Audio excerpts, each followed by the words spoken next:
So let's get started, guys. Good evening, good morning. Today is Sunday, May the 8th. Today is CEG C-Level Connect Series 11th program in the series with Mythily Ramesh. So before we start with Mythily, I just want to do the quick introduction of the program and some ground rules. So just allow me a second. I will share my screen.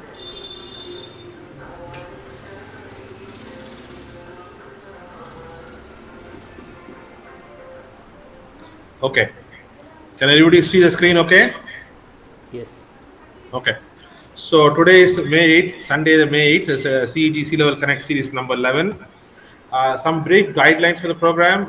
Please stay muted except for the guest speaker. If you could please stay muted during the fireside chat session.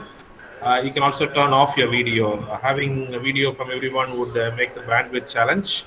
So please turn off your video. The entire session will be recorded. From the time we start the program, it will be recorded. So Partha, my co-host and technical support, will be recording the program. The recorded program will be available in our public YouTube channel called CEG Connect. You can watch the recording from tomorrow evening onwards. During the course of the session, if you have any questions, please use the Slido program. I will introduce the Slido program details in a bit for those of you who are joining for the first time. There will be periodic live polls in Slido. I'll be posting some live real-time polls. It will be multiple choice kind of questions. If you could kindly answer and respond to them, that will be good feedback to us, the program coordinators, as well as the speaker. Please participate in the poll. And along with the live polls, Slido also allows you to ask questions. You can type your questions anytime during the program for the speaker. Both the speaker and Partha and myself, all of us will have access to Slido. We will be able to see the questions. If at all possible, please put your name next to your question so we can call your name out. When we call your name out, please unmute yourself and then ask your question. So today's guest speaker is, as I said, Ms. Mythily Ramesh. She is the CEO of NextWealth.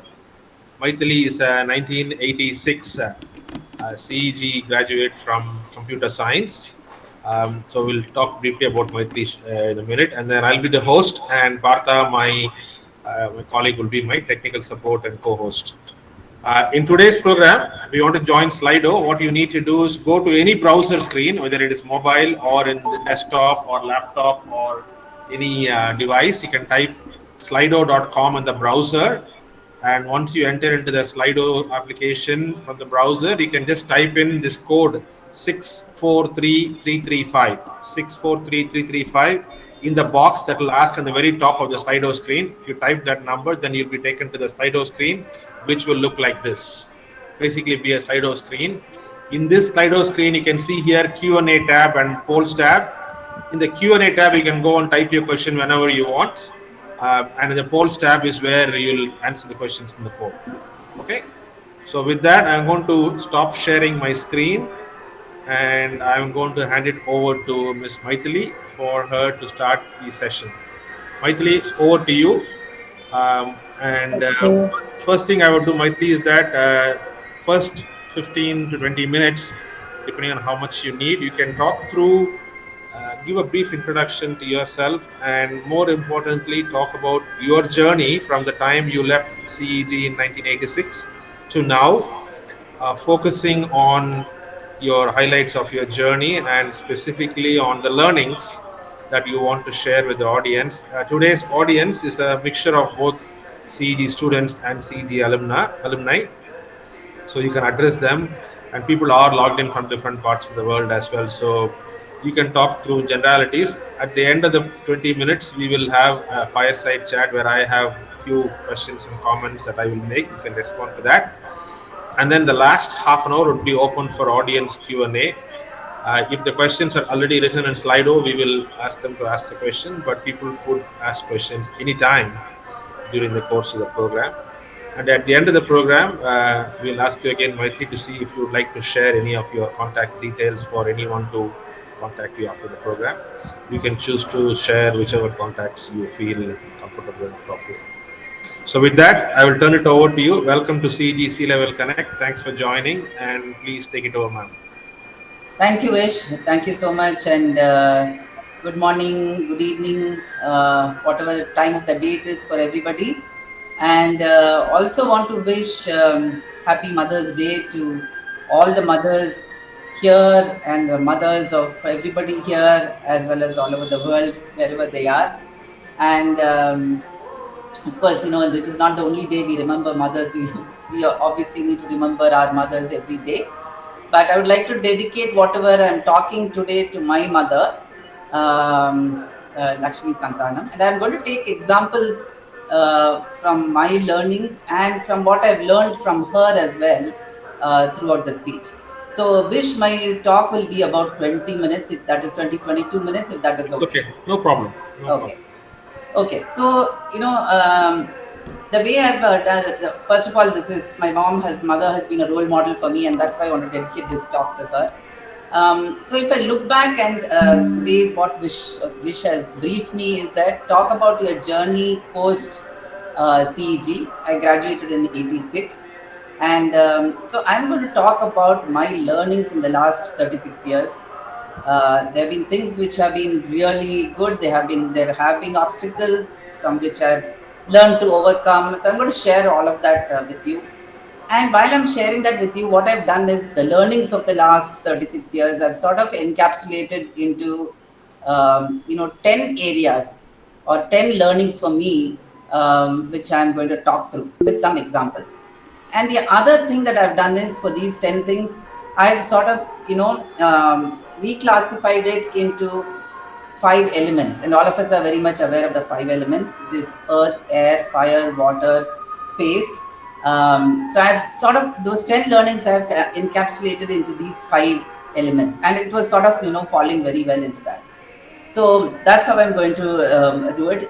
As you all know, all of us are made up of the five elements, and the world itself and creation itself is made up of these five elements.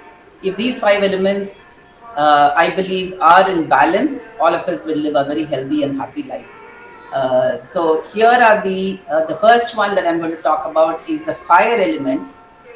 So fire element, as you all know, stands for passion and stands for energy.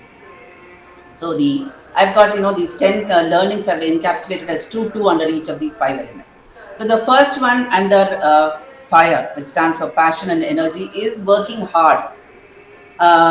So I know it is very simple to say, and all of us know that we have to work hard. But I believe that you need to focus on what is within your control, and many of us try to look at saying that, oh, this is so tough and so on. I think we should just leave that out and look at what is in our control and focus on doing 100% on it. So just as an example, when I was doing my, I think 11th and 12th, when I was studying for my 11th and 12th, at that time that my family was going through a tough time, my dad had lost his job. And then, so what can you do? You're helpless at that time because the house was a little, there are four of us, so the house was a chaos. What do you do at that time? So at that time, I realized that the only thing I could do is to focus on my 11th and 12th studies and do well. So that's what I did. And I used to study 14 hours, 15 hours a day with a break only for, a bath and things like that. But that sort of inculcated in me the habit of focusing on what I can do and doing it 100%.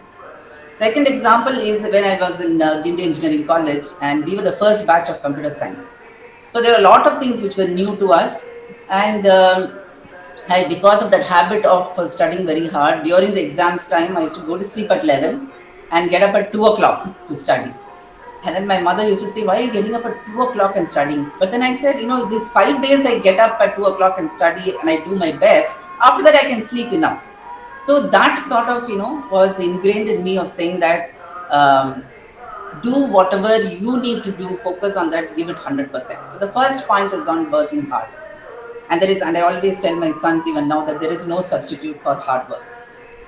So that's the first. I always tell them not only no substitute for hard work, but focus on the what you can control. The results will happen. Whatever is the result, it doesn't matter. If it is positive, great. If it is negative, it doesn't matter. You put in your best. So that is the first one. Second point under fire and passion and energy is about I charted my own path, and this was instinctive. This is Not like that I knew, this is how I should do it. It was more, I think, in retrospect, if I look back and see, this is what I instinctively I did. I charted my own path because I believed that you shape your future and nobody else. So here, for example, in Wipro, when I joined Wipro from Guindy Engineering College, I graduated and I joined IIM Ahmedabad. After graduating from IIM Ahmedabad, I joined Wipro. In Wipro, I changed roles every 3 years. So I always believe that the first year you learn, second year you contribute, and third year maybe you stagnate a little bit. So I would do this for 2, 3 years, and then I would say, oh, that's a new area, I want to get into that. So I was in marketing, I was in product management, then I moved on to quality. Quality was something that was, very, very new at that time. People didn't know much about it. And it is, people are just trying to figure out what is Six Sigma and all that. So quality, then innovation, mergers and acquisitions. So I used to get into areas which were not comfort levels for me. But I think looking back, because of the fact that I went into these multiple roles within Wipro, one, I stayed on for 20 years. Two, I think it was like, every day was a challenge for me. Every day was really exciting for me to get to work. And somewhere I found that I was not only learning constantly, in my current job, I've learned to actually connect the dots because of the diversity of experience. So I think it is also, my learning has been to not only chart my own path, but take risks, go into territories that you don't know. Like they say in the Starship Enterprise, right? Go where no man has gone before. But I know it is not as this thing as that. But I would get into paths which, for example, quality, Six Sigma quality was something that nobody even knew about, and I jumped into it. It is a big risk. But those are the ones which have actually made an impact for me. So under fire, which is passion and energy, comes working hard and giving you 100%. Second point was charting my own path and shaping my future the way I want to. The second element I'm going into is water. Water is all about going with the flow and finding a way around obstacles. So if you see a river which flows, it just flows very smoothly, goes around obstacles, whatever may be the obstacles, it finds a way around it. So that is water, and that I have the third and fourth point. The third point is doing things, different things, and doing things differently. So like water can flow very smoothly at one point, or it can be very rough. It can be a waterfall, or it can move into the sea. So doing different things and doing things differently. This again I've learned from my, first example is what we are doing in NextWealth. NextWealth is a social entrepreneurship firm where we are focused on providing jobs to graduates in small towns. Now, that means we do back office work like any typical BPO type of work. However, the difference is, one, the fact that we do this in a distributed delivery model by having entrepreneurs in these locations who run the centers, which is a model that nobody has done before. And also we are in, everybody said if you're in small towns, you can do only data entry type of work, cheap type of work. But actually we are doing AIML data services, so high-end work. So doing things differently and doing different things. The second example there I would like to give is that, again, of my mother only. So, 30 years back, she started something called Mother's Unique Mixes. And she used to do this when, instant mixes did not even exist. She used to do sambar mix, rasam mix, pickles, and all of that. And she would have a manufacturing unit on top and sell it with some 6 salespeople. And for so that was something very unique because there were no mixes in the market at that time. But she realized that there was sambar powder and rasam powder, but there was no mixes in the market at that time. So she was very unique and creative in that.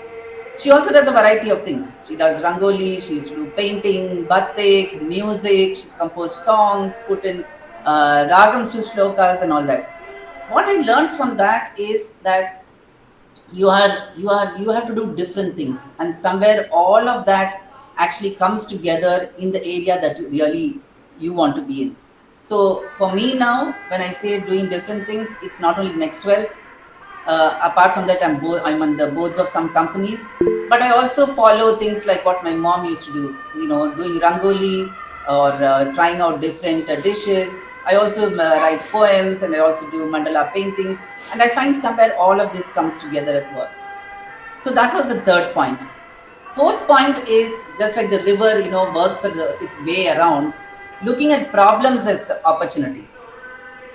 And recently, all of us have been, I'm sure, watching Netflix quite a bit. I watched this serial called Lost in Space, and there is that lady, main lady, who says that every problem has a solution. So she'll figure out a solution for that problem, and she goes with that belief that every problem has a solution, and she'll find the solution. So same way, I also feel that every problem is an opportunity, and every problem has a solution. So here I want to give the example that all of us definitely are familiar with, which is COVID. So COVID time, when everybody was had to work from home. NextWealth, we had our people, 3,000 people in our centers, 6 centers, which are in small towns. The good thing was we anticipated in advance that this COVID shutdown was going to happen in March in 2020, and we managed to get all the desktops, laptops, everything home. People carried it on, overnight. Somehow we felt that this shutdown is going to happen, which happened on a Tuesday night. Monday, everybody took the desktops, laptops by rickshaws, by car, by buses, by hand, whatever means they took it home, and they managed to install it at home. By the time the lockdown was announced, we were up and running 100%. So while this was happening, we decided that if COVID is going to result in this lockdown, why don't we transform our processes at the back end? And because this is a problem for us, but let's see how we can convert it into an opportunity. So while earlier we would be able to recruit, let's say, 50 people in the space of 4 weeks, we transformed our processes to recruit 300 people in the space of 4 weeks. Now, how is that going to be useful? We didn't know, but we did that. We converted how to remotely source resumes, interview people, remotely do the testing, remotely interview, remotely recruit, remotely onboard, remotely ramp up, and remotely train. All of this, we sort of put the processes in place. And actually what happened was, a customer of ours, earlier customer of ours, said, are you in a position to give us, to start with 50 people and do this work for us? We were ready because we had transformed the processes. So we were able to add on 50. And then he came back and said, next challenge, because market is booming in his area, he said, can you add on 300 people? We were ready again because we had already done that. So because of the fact we had looked at the back-end processes, that particular customer grew quite a bit, moved about 1,000 people, and we actually grew 100%, 105% to be precise, in those 2 years. So that was an example of converting that COVID situation into an opportunity for us. The second example I would like to give here is when I got COVID myself. So my symptoms were mild. I still had this feverish feeling and weakness and things like that. But since I was in isolation for 10 days, I said, what can I do in those 10 days? And it's a small room, 10 by 10 room. And then I said, okay, how can I convert this into a positive? So first 3-4 days was a little bit weak, but after that I was a little better. I converted it into a meditation retreat for myself and had somebody guide me for the next 5 days. And it was really good because I had a lot of insights. I was able to do this sort of whatever he asked me to do, I was able to do it. And I didn't feel the 5 days pass by, because I thought, this 5 days of isolation, I'm not going to get again once I come out and you get back to your home or this thing. So that was again an example of converting a problem into an opportunity. So underwater, which is go with the flow, doing different things and doing differently has been my learning. And the fourth point is that looking at problems as opportunities. The third element is air. So air is about going higher and aiming higher. So under this, especially for, I give a lot of Women's Day speeches. And one thing I always tell women is that nothing is impossible. And this is what my mom has taught me. When my second son was born, and again, this example I'm giving is when my second son was born, at that time, my elder son was 5 years old. going through sibling rivalry. I didn't have, my parents were in a different city, in-laws in a different city, and my husband was posted to somewhere in Gujarat. And I was as head of the southern region. I had to manage two small children, heading the southern region and with business targets, and nobody to support me because those days we didn't have this creche and things like that. So that time my mom said, the easiest thing is to give up, but why don't you see how? Why don't you get help for yourself? So, that year I think I went through about 12 maids in the period of that 1 year. But she would send a maid who would be looking after the children, and then I would, 1 month later, that lady will go, one more will come. So somehow I managed, and I told myself, if I can get through this, I can get through anything in life. So I took that as a challenge, and and said, this is not, it's not easiest thing I think is to give up. But at the same time, the message, I don't want to give the message that you have to be really stressed about doing this. If for women they want to take that 1 year off and stay back at home, that is also fine. If you want to get back to work, there is always a way of doing it. There is a solution for it, and that can be found. Nowadays it's far easier to do all of this. But whatever is the choice, one has to be very happy about taking that choice, whether it is staying at home to look after the kids or going to work. I think there is no right or wrong in this. So at that time, that actually was a base for me of saying that nothing is impossible. And one on a lighter vein, we all say that behind every successful man there is a woman, and I believe behind every successful woman there is a very efficient maid. And that's what we need to do, get the right help to help you in whatever you're doing. So that was the fifth point, especially for women, that nothing is impossible. The sixth point under air is, the talking about the journey is more important journey is more important than the result, and you need to give 100% to whatever you're doing, which I talked about earlier. This came to me very strongly when I went for the Kailash Mansarovar walk. The last part, which is the Kailash trek, where we had to, I think the trek was about 6 to 7 hours. It's at a height of 18,000 feet. So oxygen is only 50%. And you have to trek under those conditions. I remember it was just pouring, and we had to walk in the pouring rain towards that Kailash part. So but the weather was beautiful. There were hills around, there was mist and rain. It was a very beautiful weather. And at that time, it sort of came home to me very strongly that each one of us are on our own path. Because when I looked back, I saw a whole lot of people behind me. And in front of me, there were a whole lot of people in front of me as well. And I realized that this is not a race to get to the destination. Because in a career of 40 years, 1 or 2 years here or there, it doesn't matter. At the same time, it's not a race to get to the destination. You are on your own journey. There are people behind you. There will be people in front of you. It doesn't matter. You don't have to keep going ahead of the person in front of you. So that came home very strongly to me, that what is important is that journey is all that matters, and how you live it and how you enjoy it is all that matters. So that was a big learning, and that was the sixth point under air. The fourth element is earth, and this is about being grounded and having strong values, which is very important. So the seventh point is about having a strong set of values, what I call as middle class values. So again, I'll give an example of Mr. Premji here.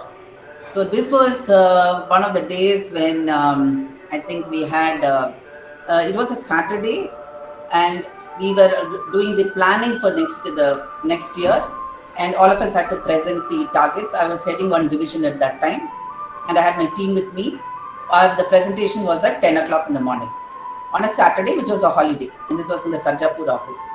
So the moment I walked in with the team, and we were supposed to start the presentation, and then Mr. Premji said, but wait, why is, that entire floor could seat, I think about 500 people at that time. So he said, why are all the lights on this floor? Why are the lights on? Why is the AC on? Who's responsible for this? Who's putting the lights on? Who's putting the AC on? There's nobody sitting here. So why is it on? So for half an hour, he went into the details of who, what, why, etc. is responsible. Until that thing was sorted out, we could not start our presentation. And then we started our presentation and we finished it in 20 minutes. So here was an importance given to 5,000 rupee item, and here we were presenting something for 40-50 million dollars. But what is important in that story, and that story has stayed with me throughout, and what I call as middle class values, is saying that how much ever money you might have, should not waste. You should not waste unnecessarily. And actually, the whole thing was done in such a way that henceforth the conference room had a separate AC and the rest of the floor had the central AC. We figured out it was central AC, so you couldn't put it off because then it would be off in the conference room as well. So he changed it in such a way the conference room would have the separate AC and the rest of the place was central AC. But that was such a strong message to say that do not waste. And even if you're giving 10 rupees, there should be a return for it. It should be spent wisely. The eighth point under earth is, after middle class values, is culture. Being going back to your roots. So here it is all about saying that we have strong roots. India is a country of diversity, diverse states, languages, clothes, temples. So going back to your roots and never forgetting your roots, I think is very important. Nowadays, I think a lot of people say, oh, you're doing this ritual or this festival. What is the meaning of this? Why are we doing this? I used to ask those questions as well earlier, but now I have learned to appreciate our roots, appreciate our culture, the depth of our culture that we have. And the more I explore, the more I'm really fascinated and, absolutely, I would say, flabbergasted with the sort of knowledge that was there in those olden days. We may not understand why we are doing what we are doing, but I think there is always a meaning to it. So not to forget your roots. So under earth, it was middle class values and not forgetting your roots. The last element is space. So space is about going within and anchoring yourself. While all of these four elements are there, the end of it, you have to go within and anchor yourself. And under that, the ninth and 10th point. The ninth point is about expanding your mind. And when I say expanding your mind, it is in terms of doing what we have to do. So there is, I find that I've, while I'm doing NextWealth work, but if I just take time for doing some paintings, like these mandala paintings or writing a poem, somewhere all of these dots join. And that experience I had when I had that COVID and I had that sort of a meditation retreat. I was reading a book on Yoga Sutras. I was also listening to Bhagavad Gita. I was doing this meditation and I was doing something else on painting. But at the end of it, the insight that I got was a joining, and I won't get into those details, but joining of the dots of all these four areas for an insight that I had. So expanding your mind always helps you to connect the dots at work as well. And so if, not only professional goals, I think all of us, I feel that we need to have personal goals as well. In our family, all of us have personal goals that we make every year. And we look at it at the end of the year or in the middle of the year to see whether we have achieved it or not, whether we've been able to complete it or not. But at least you're setting a goal personally, which is maybe, this year, my goal was to do a trek, do 2 10K runs, maybe publish my book of poems. So there are those personal goals that you will keep giving importance and priority to. And as part of Expand Your Mind, I also want to give this, and I've got into a lot of this recently. It's called MEDS, MEDS. MEDS is short form for medicine. So how do you avoid medicines and ensure health? The acronym MEDS stands for M is for mind or meditation. E is for exercise for your physical self, which can be exercise, running, yoga, whatever. D is for diet, a good diet, important for a healthy body. S is for sleep, getting good sleep. So if you do a balance of these four things, MEDS, then you will lead a healthier and happier life. And last point, which is 10th, is all about giving gratitude every day, counting your blessings, giving back to society. I think many of us are blessed, and I think we sort of maybe take that for granted. At least I used to take that for granted. So counting our blessings and giving back to society, and NextWealth is a way in which I give back to society. I'm also part of an NGO called Impact, where we educate girl children. So various ways in which we can give back to society, and a gratitude every morning in counting our blessings. So those are the 10 points. And if I have to really summarize, maybe Wish you can put uh, the PPT. Yeah, 1 second. Yeah. So I just thought I will summarize that, and I put it into a presentation format of these 5 elements and the 10 areas of 10 areas or 10 learnings that I had. So these are the 5 elements which are all intertwined to make a very balanced person. So first one was fire, which is about working hard and focusing on what is in your control, giving 100%, and charting my own path because I am responsible for my future. The next one is about water, doing different things and doing things differently, which is the third one, and looking at problems as opportunities. Next one is air. Journey is more important than the destination, but fly high, nothing is impossible, especially for women. Next one is earth.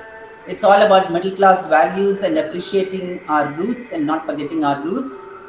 Next one is space, going inwards and all about consciousness, expanding your mind and counting your blessings and giving back to society. Next one. So this is the summary of those 10 things under those 5 elements. And before we take on questions, I just thought, because I started off by saying that this talk is dedicated to my mother, I just wrote a short poem which I would like to read out to you, which I'd written earlier for my mother. So you are a guiding light, showing the way shining bright. When we are in trouble, you are by our side on the double. You are very creative and very innovative. You are able to think laterally, doing things differently. Whether it is yesterday's sambar coming out in a new avatar, or the leftover vegetable turned into something delectable. Cooking, baking, pickling, juicing, doll making, painting, all are part of a repertoire. Everything created with a flair. You take care of the grandchildren, making special things in the kitchen, always ready to be their advisor, constantly thinking about their future. In Sai Baba, you have faith, praying to him in every breath. He has his work cut out for all the prayers you send out. You are our anchor, giving us succor. We turn to you for advice, which you give in a trice. You are kind and generous and always thinking of us. You give yourself unconditionally and do everything perfectly. Next slide. You have taught us on our goals to focus, to set the bar high and achieve in life. You have taught us to work hard, not to be lazy or sad, practicing once or 100 times, only the result matters. To do the right thing always, it may mean being tough sometimes, to have the courage of conviction and follow it through with action. For all this, you are humble and highly capable. Hard work does not faze you. Roll up your sleeves and see it through. You go that extra mile, giving up lot in life. Quietly, you do things for us without creating a fuss. You are a role model. Hope we can live up to it well. You're a fantastic mother, supporting us through advice and prayer. We are what we are because of you, Amma. There cannot be another like you. We are lucky to have you. So, though I've written this for my mother, I think it is true for all our mothers. So, I thought I will end the talk with that tribute to mothers. Excellent, excellent, Mythily. Very, very nice. Very well presented in with all the five forces of nature. A lot of learnings, a lot of good advice there. I think it was just amazing to just hear the flow of thoughts in terms of how you organized your different experiences. So really, thank you so much for that. I'm just looking at the list to see if there are any questions. There are a couple of questions already there in the queue. Uh, Great to see anonymous question at 8:23. Who would ask the question? Can you please unmute and ask the question? Hey, Wish, this is Murali Krishnan from Seattle. Yeah, Hi. Mythily, thank you very much. Amazing talk. I joined in the middle of the talk, and I was hoping to go back and see the list of 10, and great list. I kind of immediately can appreciate the last part alone on the modern meds, or you can call it the traditional meds: meditation, exercise, diet, and sleep.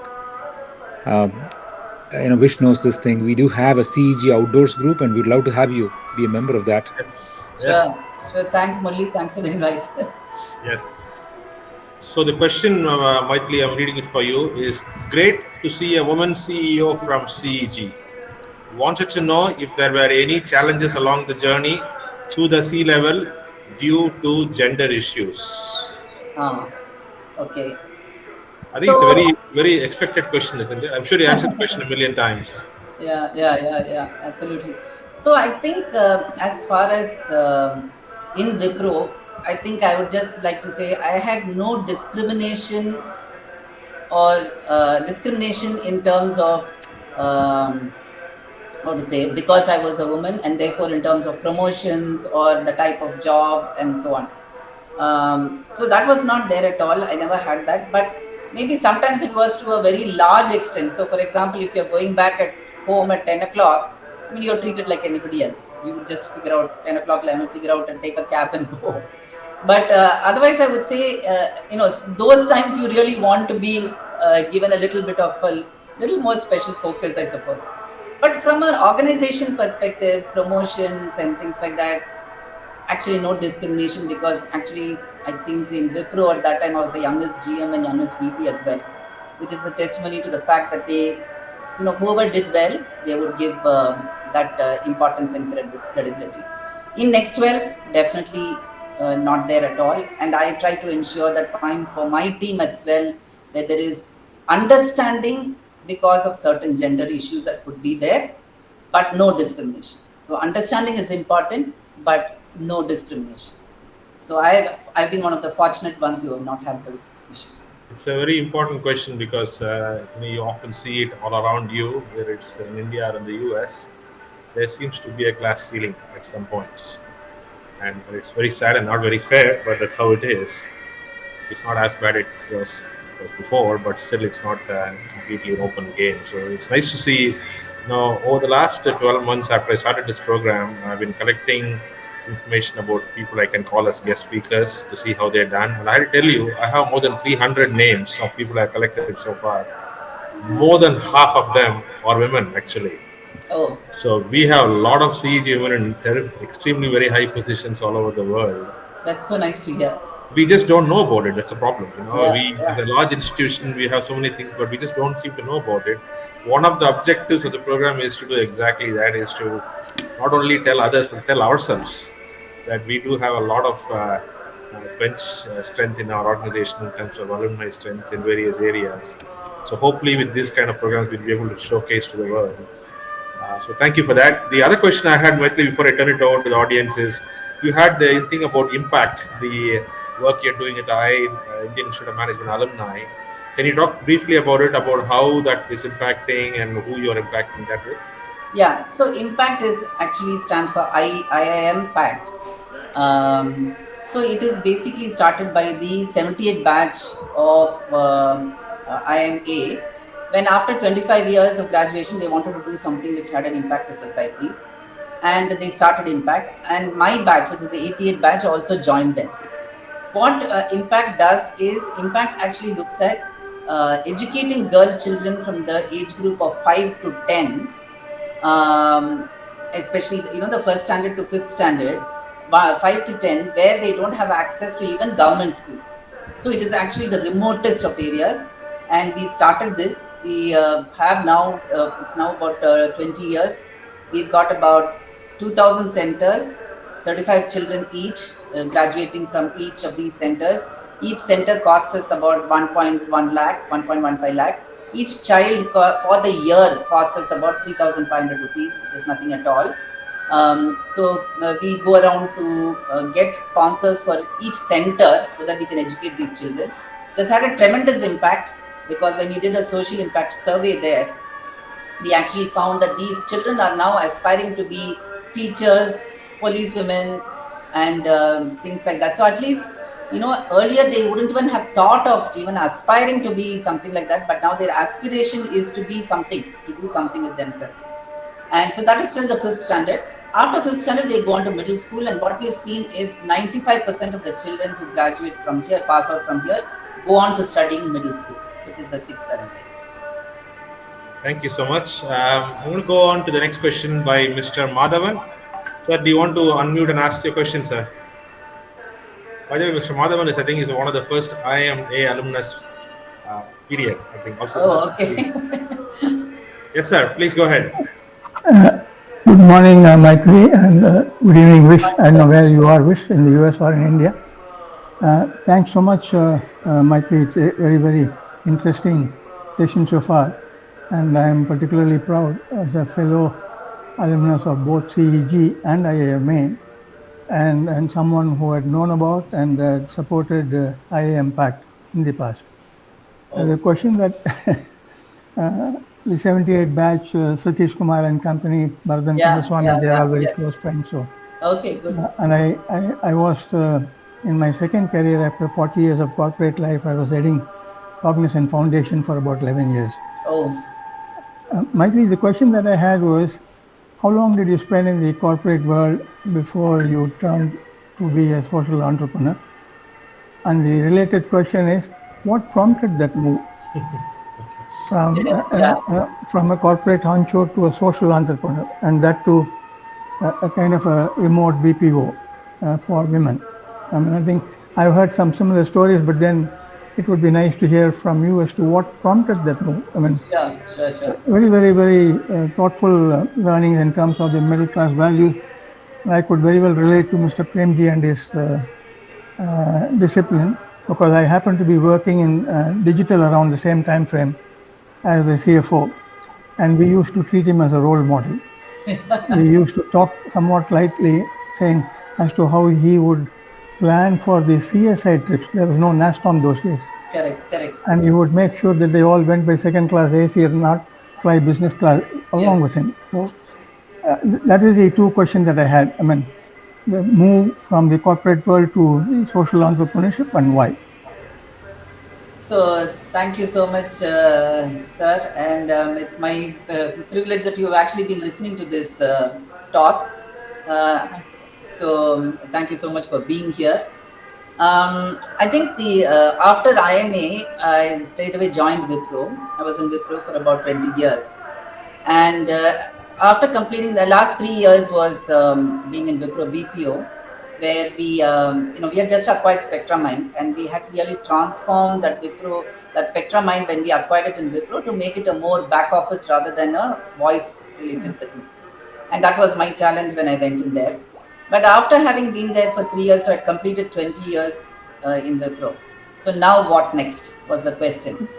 And at that point of time, I wanted to do I wanted to do something which had an impact, because otherwise you're doing business which is, $100 million, $200 million, 300, and it keeps Right. going. What is the difference? What is it's a more of, I don't know if you understand Tamil, arachamaவே திரும்பி திரும்பி அரச்சன் இருக்கிறது. So I said, what else can we do? What else can I do that is different? So I wanted to do something which had an impact. Second thing that prompted that move was also the fact that my son was getting into 12th standard. And I said, after 12th, he will be going off into engineering, and then he'll be away. And I've hardly spent time with him, and I need to spend this time with him. And if I don't do that, I will regret later on in life. So those two things were very strong for me. And and I completed 20 years. It was very tough to make that move, because when I gave in my resignation, Mr. Premji actually spent 6 hours with me trying to convince me to not go. It was a lot of mental pressure. Right. And they also offered me head of one of the divisions, which was at that time, $500 million business. There was another one which was had 20,000 people. So much of pressure was, they say, I'm giving up all of this for what? But I think I looked at the framework that I have always taken is to say, 5 years later, if I look back at this period, will I be happy about this decision, or will I be unhappy about this decision? What can happen 5 years later? So looking at it, I said, if I don't take this decision now, I will regret it later. So I said, and I can always go back to Wipro anytime, was a choice. So one was the fact that I wanted to do something which had an impact. And second was, I said that I had to see my children through the crucial years. Right. Doesn't I answer think, the question, sir. and the social entrepreneurship you chose to take on as something related to what you have been doing in terms of a Yes, BPO work, and you yes, thought there is an ample opportunity Correct. for getting the rural folk. Absolutely. Okay. Absolutely. And NextWealth, as you rightly said, is a social entrepreneurship firm. We are for profit, but with a social objective. Social objective is to provide jobs to people in small towns. And the reason is because 60% of the graduates are in small towns, but they don't get opportunity for jobs. Even though they are all first generation graduates, children of sweepers or daily wage laborers, smart people, first generation graduates who have taken loan for their education, but 30% of them migrate to the city looking for a job, but 70% predominantly women stay back. So we said, why don't we look at the match the demand in the city with the supply in the small towns and take the work to the small town. Basically, take the work to where the people are rather than people to where the work is. Which And is this town, Maitri? sorry. Which was this town where you are So we operating? have 6 centers. We have in Salem, Chittoor, Vellore, Mysore, Hubli, and Bhilai. We have now 4,000 people in these centers. 60% are women. And we have a very low attrition. We have an attrition of 18% per annum, whereas industry attrition is 40-50%. We are able to do high-end work, which is AIML, data services type of work, and computer vision, NLP, that type of medical coding, that type of image annotation, video annotation, high-end work we do. And we are able to do it with a net promoter score, which is a measure of customer satisfaction at a level of 70, which is the highest Oh, in the industry. All because wow. of the attitude and the commitment of these people. I would imagine, I think, a lot more to do also with the understanding and support of your customers, because traditionally, when people talk of rural BPO, a sense of security prevails on the minds of the customers, and they wouldn't want to do anything unless you are in a very secure environment, even blocks of people. I mean, I think put into a kind of a semi prison, air conditioned prison. So it's extremely heartening to note that you have had such a great support from customers. I mean, I've heard of a few entrepreneurs who are trying to do that in the rural area, including when they were approaching Cognizant. If we can get some work done for them, then the easiest object that was thrown around was, no, our customers would not like it, kind of a thing. So I'm very, very delighted to hear your very, very happy experience. So it would be worthwhile sharing in a separate forum, I think, even for people who might be running similar enterprises and not being able to make much of a headway. Correct. Yeah, Really nice. Very, very interesting. Very, Thank you so much. very sure, sir. Thank on, you so much. on that note, Mythily, I want to ask you, you had worked in a proper corporate like Wipro, hiring people like a regular corporate company, and now you're NextWealth, which is a social entrepreneurship. Do you see a difference in the attitude of the employees that who work for you now versus those who work for you at Wipro? Definitely, this job in these small towns, it means a lot to these people. It is their livelihood, right? So, and there is no other alternative for them. So their attitude and commitment, uh, and we also measure the social impact of what we do in these small towns. We've seen that, just to give an example, we've seen there is a 70% improvement in increase in their pride. They feel very proud, just wearing the badge and coming into office. So self-respect, pride in the job is a 70% increase. 60% improvement in their things, like they are able to buy a vehicle, they're able to buy a TV, which they couldn't afford earlier. More important for the women, the impact that has been there is, earlier they would get married when they were 21, 22, the moment they graduate. But now, because they're working here, their marriage age has gone to 24, 25. And today they're able to get married without giving dowry. Earlier they would have had to give dowry. Now they don't have to give dowry because they say, I'm earning equally, so why should I be giving dowry? So that is the impact that is there at the grassroots level. Amazing, amazing. There's another question in the line. Somebody asking about CSR. Whoever, can you please unmute and ask the question, please?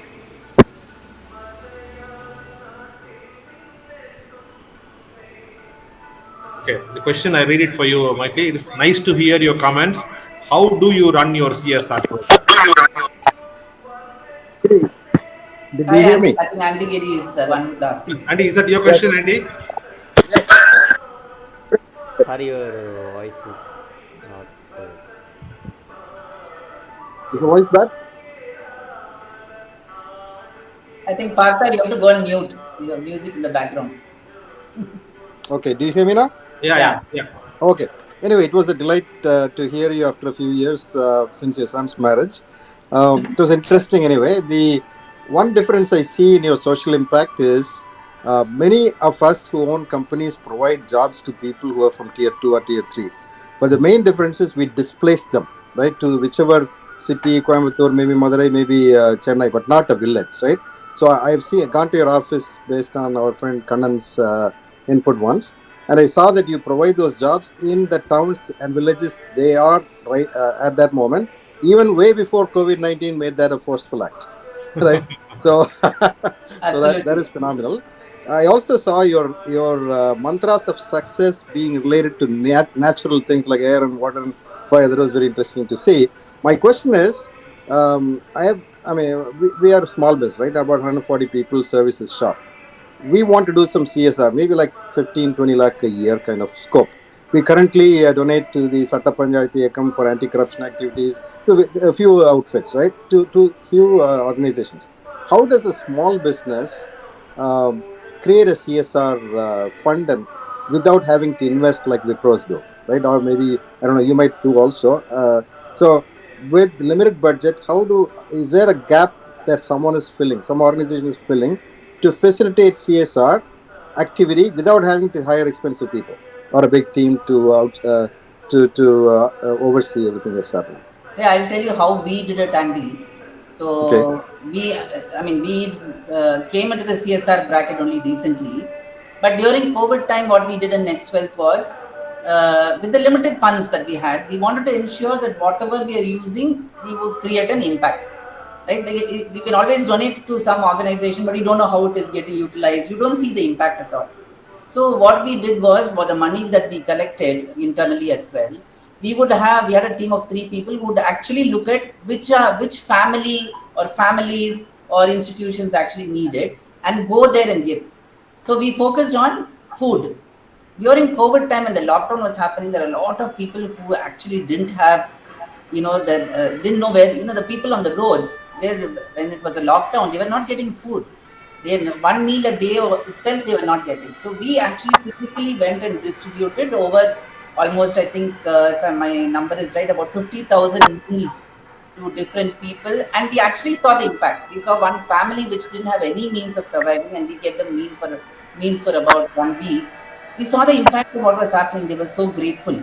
So we did things which was very targeted, and we know that we know these people, and we know that it can be utilized. So it's a little bit of extra effort, but I think that extra effort is worth it because you know what is the impact of what you're doing. That is one. Second thing, you can also look at impact as well. If you're looking at education as one of the areas, you can even look at impact, and we can have a conversation on that separately. Okay, thanks. I hope that answers your question. So there's another question in the line. Somebody asking about becoming a social figure. Whoever asked the question, can you please unmute and ask your question, please? Mythily, I wish Hi. I should talk for like hour or something. Like after listening to you, let me first thank you, because this is the first meeting, one of the meeting where I joined even before the meeting started. I'm really happy, and it brings me some references. Right, we talk about people. I really liked the way you presented. Let me tell you. Uh, so far, I can rank this presentation as number one for whatever I have attended. Okay, maybe it's an impact, the way in which you have interacted with Assis Premji or whoever it is, or in your corporate life how you learned, and the way you attributed to your mother. And it cannot be more than appropriate on a day where you are saying like Mother's Day, right? But I believe in it. Like you don't want to call it as a Mother Day, because every day is a Mother's Day, right? You don't want to make it as a separate one. And on the same lines, right, I don't see any difference in your thought process when it comes to all the Adinams or whoever it is you call Nityananda or whoever, right? Those figures, I don't see a difference. No, it's not a laughing thing. The thing is, what I'm trying to say is, ultimately, what you said, going back to your roots and remember your values, right? it makes sense when you are in a dire difficulty, right? Even during COVID times, the whole world realized what a culture, what the value in Hinduism, right? The society in India, they were realized it when it was under a lot of threat, right? So I really, really want to thank for that. And there is nothing like I think whatever you are doing, it's no less than what the social movies are. I can relate so many things, but I don't want to talk it out here. Again, I felt it should have been better if you are talking in mother tongue, right?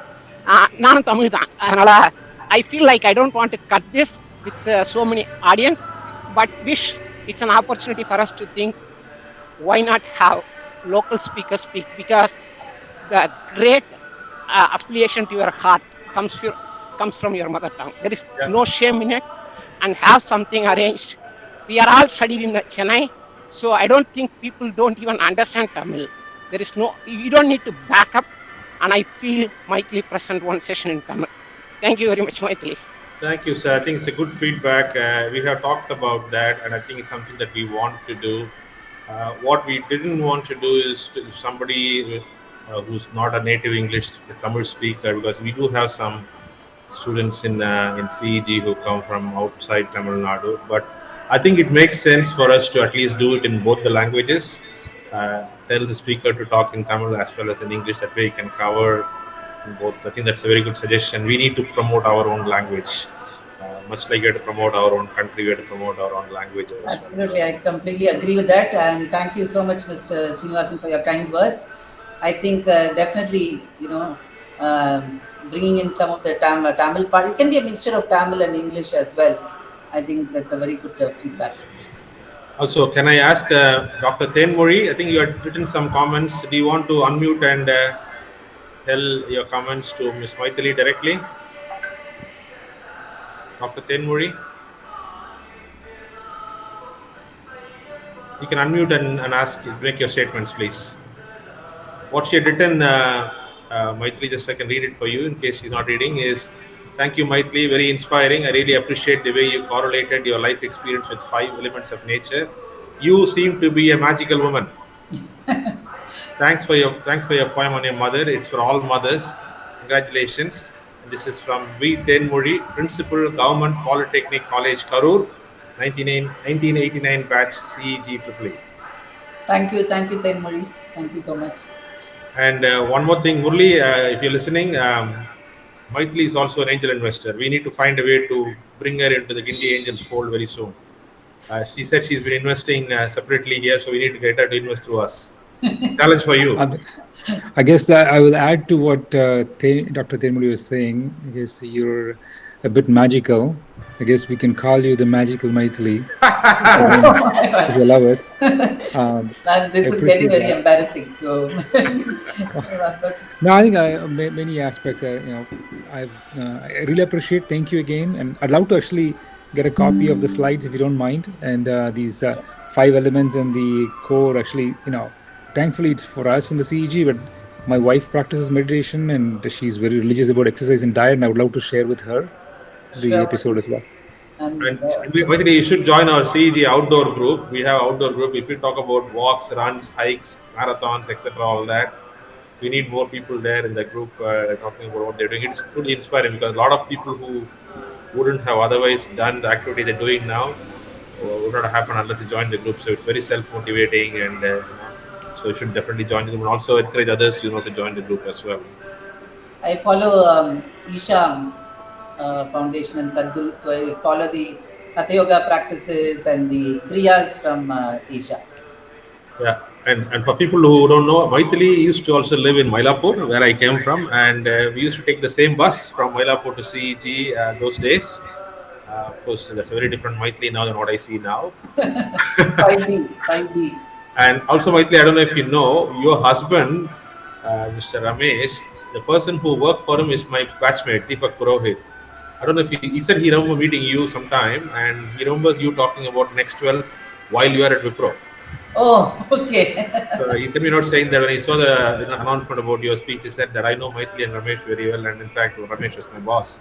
I think he was in Deloitte and Touche or some other PwC, and then PwC, maybe PwC. I was in PwC. He said he was in PwC working for your husband actually. yeah. Deepak Purohit is 1985 CEG mechanical. He lives in New Jersey now. Okay, One of okay. a big Yeah, four. I know Deepak Purohit is very good. Is still in touch with my husband. I see. I see. Anyway, are there any questions that people want to ask? It's time to have a couple of more minutes to ask. Please, if you feel ask the question now. And I must thank everybody, getting away from the CSK match and coming here for this talk. So, any other questions, guys? Anyone wants to ask any question? Please ask now, or if you want to make a comment, that's fine too.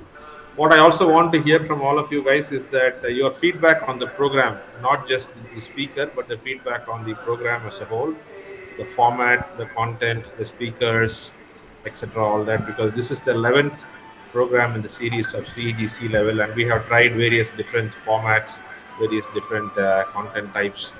The idea here is to try and make sure that all of us in CG are aware of superheroes amongst us. There are a lot of them, and as I told you that in the last 12 months, I've been able to aggregate about 350 people that I came across from CEG who have been doing phenomenally great work in industry, in academia, in social work, etc. All that.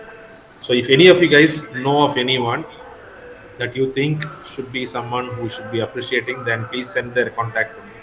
My idea is to include as many people as possible in this program to not just provide visibility to them as much as to make everybody else aware of the kind of people we have. Because one thing I learned is that alumni network is probably the strongest of all the networks that you can leverage on, because it's people who you work with, people who you have studied with in the age, etc. So I keep hearing that alumni network is the strongest network, and this program is yet another program to actually leverage the alumni network as much as possible.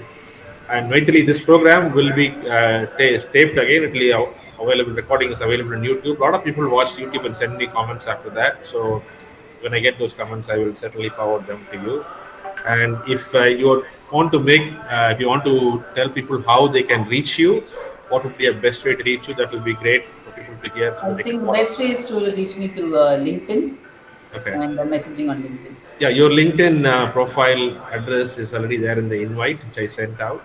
So people can contact you through LinkedIn. And then what other speakers, past speakers in this program have told me is that after they finished the program, they got a lot of LinkedIn people wanted to contact them.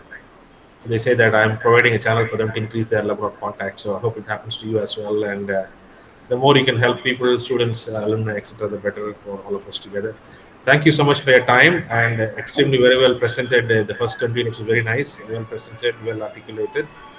And again, thank you all of you for joining the program. Please do tell your friends to join the program as well. We plan to do one in the first week of June. I already have a speaker in mind for that. So please do watch out for the announcements.